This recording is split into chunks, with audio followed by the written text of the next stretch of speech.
what to expect in the next 1 hour. Special Prosecutor nominee Mr.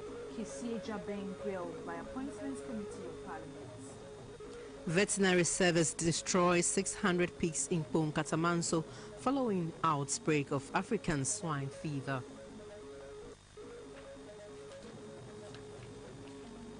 And China rejects WHO plan to investigate origins of coronavirus pandemic.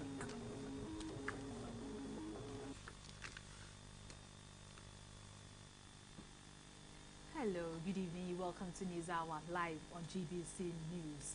My name is Micheline Taka. The headlines were sponsored by Manchi Biscuits. Manch into happiness. My name is Clara Mlano, and the local segment of the news is brought to you by GRA. We are live on GTV as well and streaming on Facebook at Ghana Broadcasting Corporation. Robert Frimpong-Manso is helping us translate the news into sign language. The news in detail now.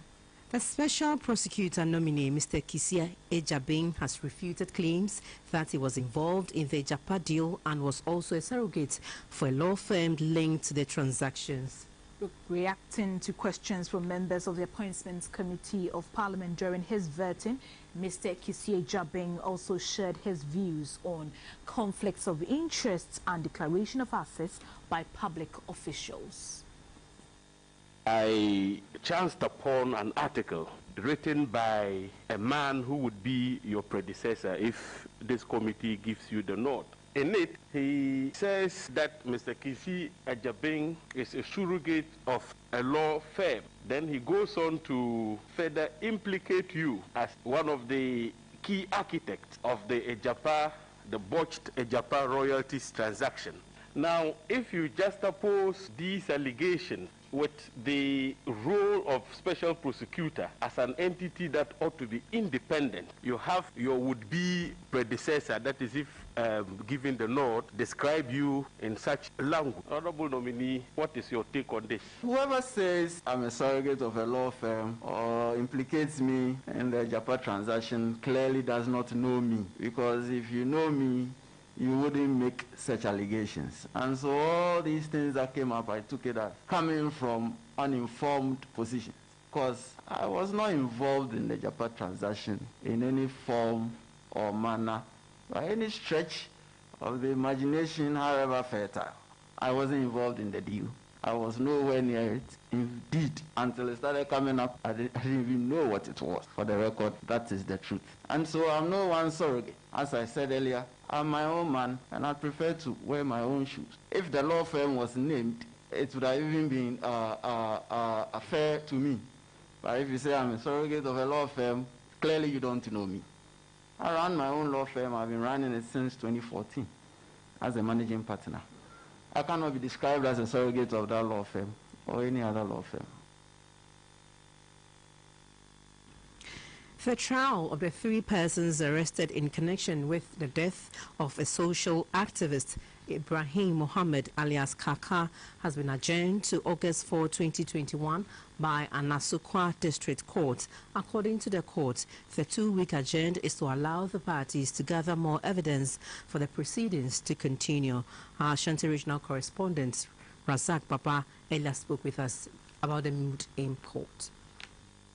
The head of the Regional Police Legal and Prosecution Unit, Chief Superintendent Kofi Blagoji, prayed the court to remand the suspects for another 2 weeks so that the state prosecutor can adequately inform the court about the outcome of their investigations.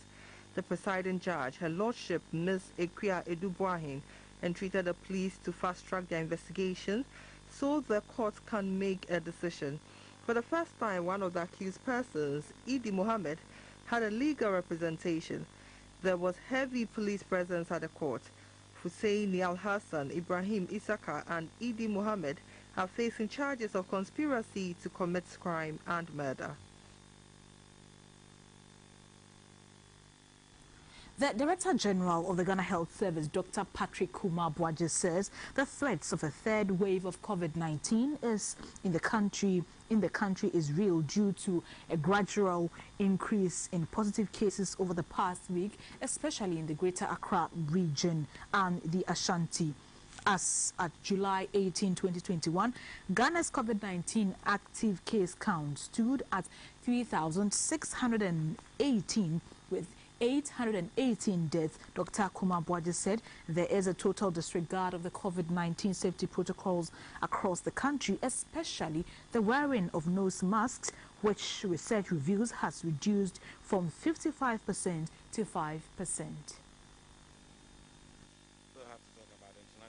During our first wave, that was we had last year, we peaked at about 1,100 cases a day. In some days, we were recording about 1,100 cases. There were also several days where we were recording between 600 and 1,000 cases a day. I know we have not there yet, but if we continue business as usual, we'll be heading there. There has been a gradual increase in the cases in the past few weeks. And let me give you an example. If you look at between 11th and 25th of April, we picked up because those were the times that we had relatively low coverage and were not showing. We had in 2 weeks 968 cases. However, in the last, in the 2 weeks, they recorded a 2 weeks period, that's 1st to the 14th of July this year, we have recorded 2,500 cases cumulative. So that tells you that if you look at a period where we were a bit quiet and now we are virtually doing almost 3 or 4 times the number that we are doing now. So that means that something is not right. The Delta variant circulating in Ghana, particularly in Accra and Kumasi, is a major threat. The Delta variant is not being proved to cause severe disease, but we know that it spreads very fast. And so if, for example, 10% of the people who are going to be very sick, 100 of them will be 10. But because of Delta, we are having 300, then you are looking at 30 cases. And so that makes it a very, very treacherous variant. Currently, 15 out of 16 regions have active cases. For a long time, we're having about 12 to 11 of our regions had no active case at all. So that tells you that no one is in Accra, but it's gradually maybe seeping into the regions. Our vaccine situation remains the same. It's low, despite all our efforts. And most importantly, the non-adherence of the COVID protocols, as seen in all parts of the country, is also a cause of a major threat. The public health preventive measures remain the same. Let's abide by them. Let's avoid crowds. Let's use our mask. Let's wash our hands, and let's maintain social distancing. That will really help us. Officials of the Ministry of Health who appeared before the ad hoc parliamentary committee tasked to approve the Sputnik V vaccine procurement deal said they were guided by an early advice by the Attorney General in a contract with SL Global. The head of legal services at the Ministry of Health, Mr. Inwa Yusuf, said the 2 contracts to purchase the Sputnik V vaccines are similar. Yesterday, my colleague, the Vice Chair, asked for some information. Are they readily available? Yes, Honorable Chair, we were asked to provide advice by Attorney General, the Honorable Attorney General, on SL Global's agreement, our agreement with SL Global. We do not have an advice specifically on that, but we were guided by the advice given in respect of the MACTUN. Do you know that some of the terms and conditions in the 2 agreements are different? I am aware, Honorable Chair.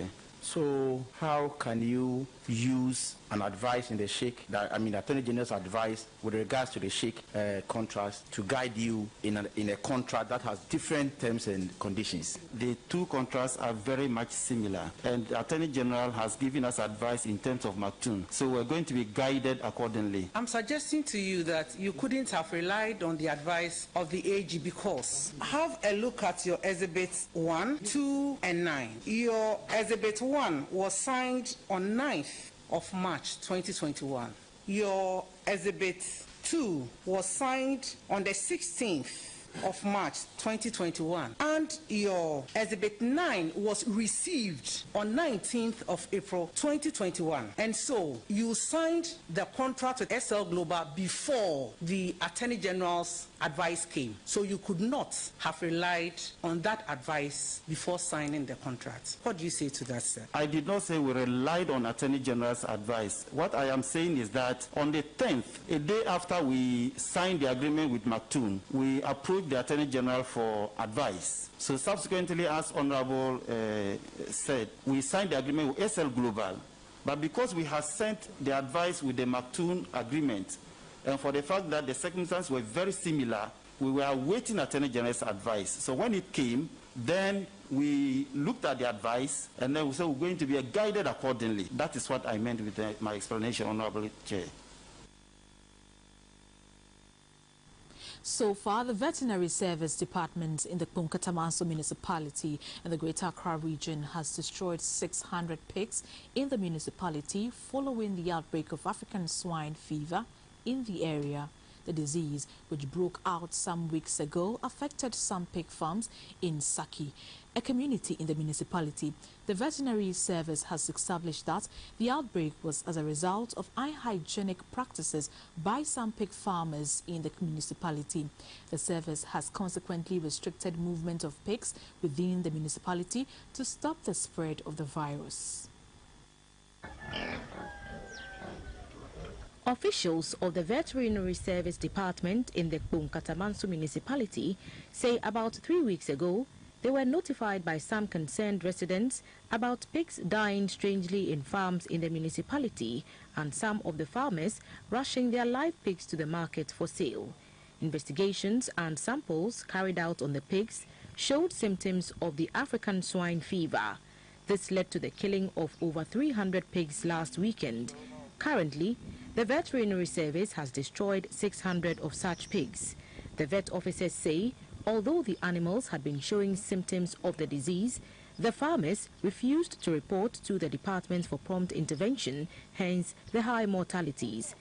However, the department has assured the farmers government is going to compensate them for the loss.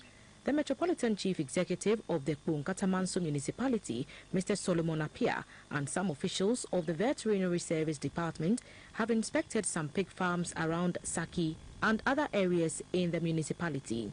The outbreak of this contagious hemorrhagic disease, according to veterinary officers, can spread fast and cause over 80% deaths in pigs. Farmers here are rearing pigs in clusters with poorly built structures. Most of the farmers are also accused of unhygienic practices in the rearing of the animals, which has led to the outbreak. The MCE ordered for the pigs to be killed and buried to avoid further spread of the virus. The place has also been disinfected by the Assembly for restock. Mr. James Mensah, a pig farmer, says although his livestock have not been infected, he is alarmed by the outbreak. Okay, me says at the Dranopa, Duania first me mono, like you go fat choba na other foodstuffs be free before for the mom, ye jai. To me, particularly the nura leaves, and I'm a mom when which brand, now me the nyama like grano chaff, ni we mafra, now me the mom. Until Duania be a nyafra bonting, I be my infection about Nosiano, ye jai e momusa. The news team visited the most affected farm. Owners of the farm were not around. Some caretakers spoke to the news team. Almost as soon and we do our mutumbi 3, 4 normal ton. So that like Yaren start here no, one person be bokani nyama. Tomukum sanomaton. Ebin so da owua no ma be dem ma be shinwa. Onu kasa wi dem be shinu. But I say omuhwe na obebe wi na wa emrede a. The district veterinary officer in KPONE Katamanso, Dr. Emmanuel Kwaupeku, speaks about the outbreak. They are in close proximity. If they are apart, you could have zoned the area and restricted movements to the unaffected part. But because they were close, the virus traveled very fast. And the danger was that they were not disposing them very well at the initial time. They were just putting them on the trash and all that. So that's accounted a quick spread of the virus. Dr. Peko called for strict restriction on the movement of the pigs from one farm to another to control the spread. He also urged livestock farmers to be biosecurity conscious during this rainy season to prevent any organic disease from entering their farms. We advise farmers that in as much as possible that they are slaughtering the apparently healthy, let me put it in that way, they shouldn't move them from this municipality to another place. Because the more you move, the more you spread. Because the virus is a DNA virus, very stable, and to stay in the meat for several months. The African swine fever is a contagious viral infection that affects domestic pigs, which leads to high mortality. The disease was first recorded in Ghana in 1999. Meanwhile, pig farmers across the country have been cautioned to ensure sanitary practices are upheld on their farms in the wake of the outbreak of African swine fever in parts of Greater Accra and the central regions. Pork lovers have been advised to buy meat only from authorized abattoirs and slaughterhouse to ensure that they do not buy contaminated pork. The Deputy Director of the Veterinary Services Directorate, Mr. Darlington Owusu, spoke to GBC News earlier today. Farmers, all that they have to do is one word: biosecurity. There are certain set of measures that will tell them to do so that they don't invite the disease inside. They have to close their farms to traffic, that people should not go in and go out. They themselves should not go visiting other farmers that are having problems. You make sure your hygiene is top. When it happens, what we do is we cause something stamping out, where we have to almost kill all the bears on the farm because eventually they will die.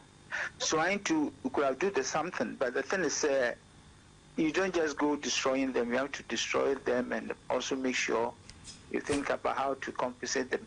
Veterinary, we are only to make sure we don't just senselessly kill animals. We just want to make sure those that are really affected are the ones that we deal with. Any sick thing is a danger for you to consume, because even if it's a viral thing, it can predispose you to other infections. So the best thing is don't take it. People will give you all sorts of theories, cook it well and things like that. Please, it's a dead thing.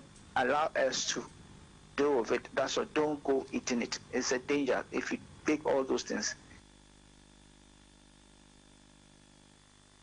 The Director General of the Ghana Broadcasting Corporation, Professor Amin Al-Hassan, has called on the National Media Commission to admonish media houses who spread false information in order to attract viewership to desist from doing so. He said the media in recent times has been criticized for circulating information without cross-checking facts, a development which he says could have dire consequences for the country.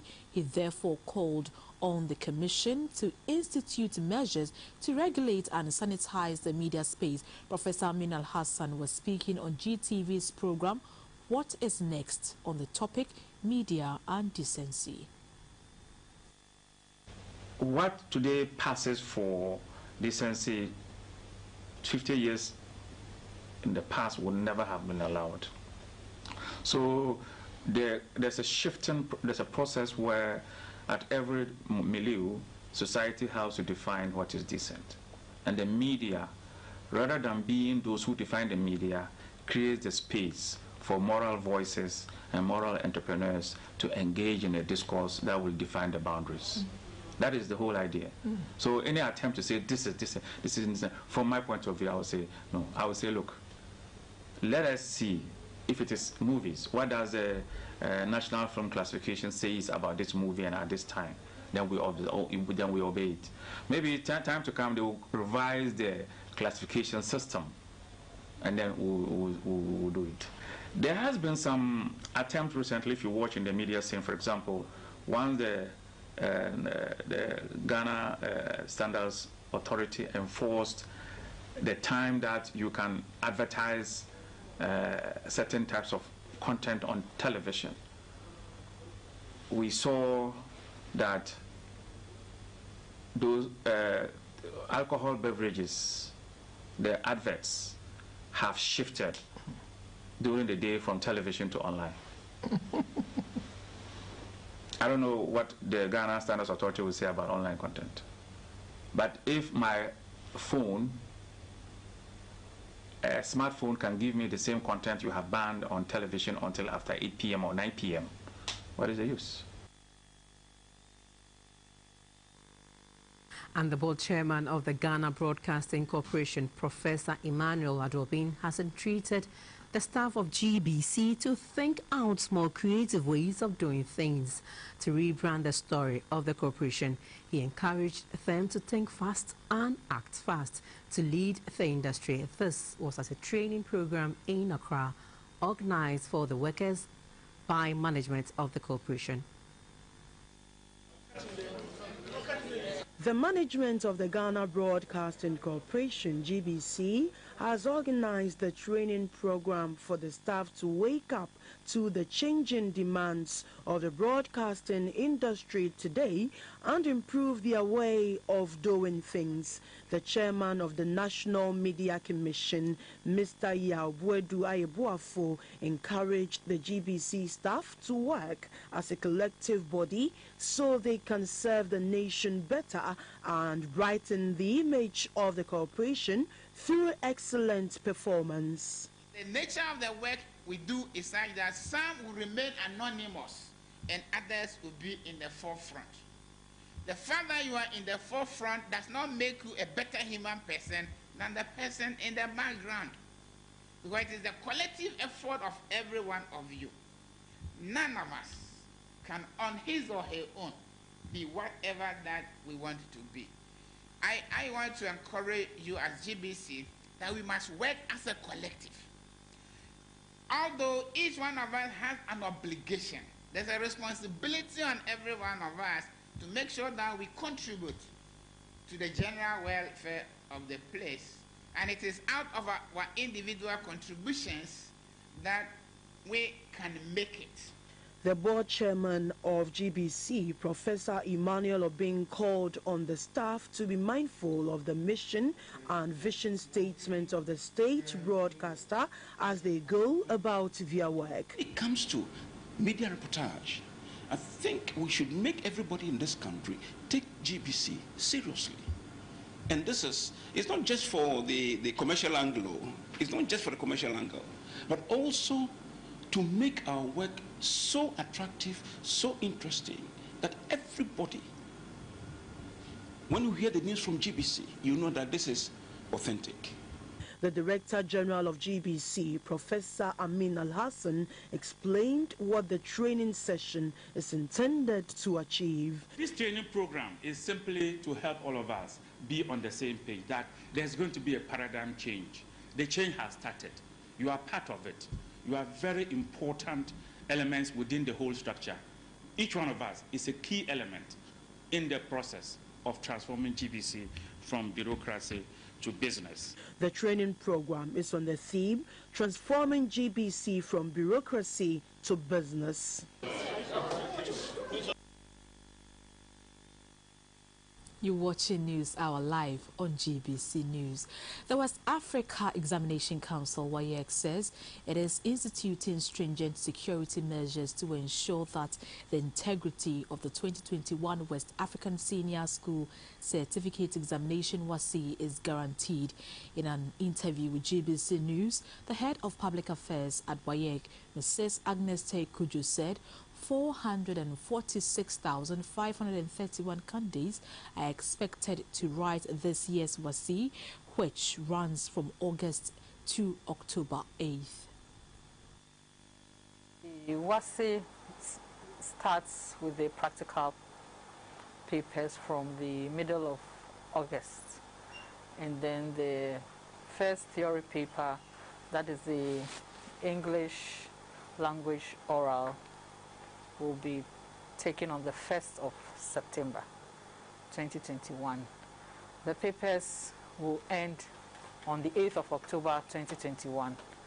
And this year we have a candidature of 446,531 candidates who are taking the examination across the country. Safeguarding the integrity of our examination is very important to us. So we put in a lot of security measures whenever examinations are going to be written. Before the conduct of the exam, we go around and inspect our depots to make sure that they are fortified. That is where we keep our papers, so we make sure that they are well fortified. And even in the printing, distribution of the papers and all that, we put in a lot of security measures.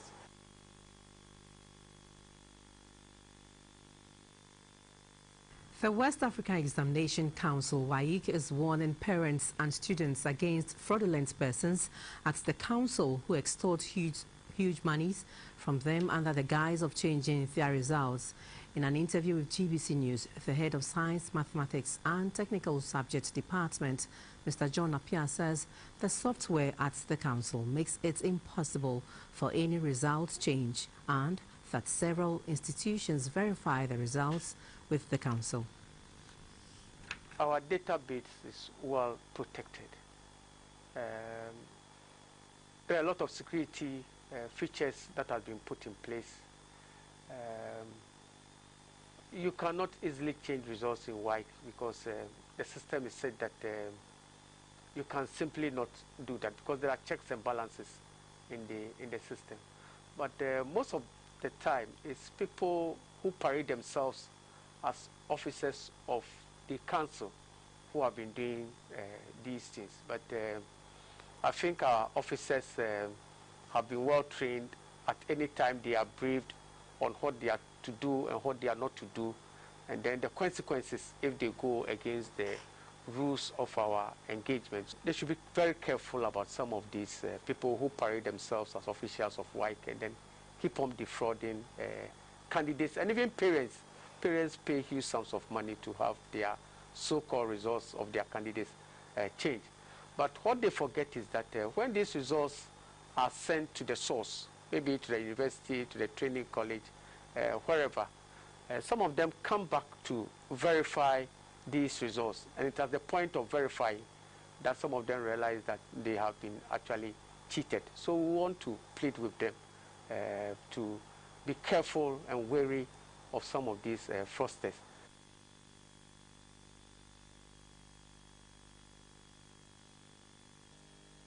You're watching News Hour live on GBC News and Governance channel. Time to take a quick break. We'll be back shortly.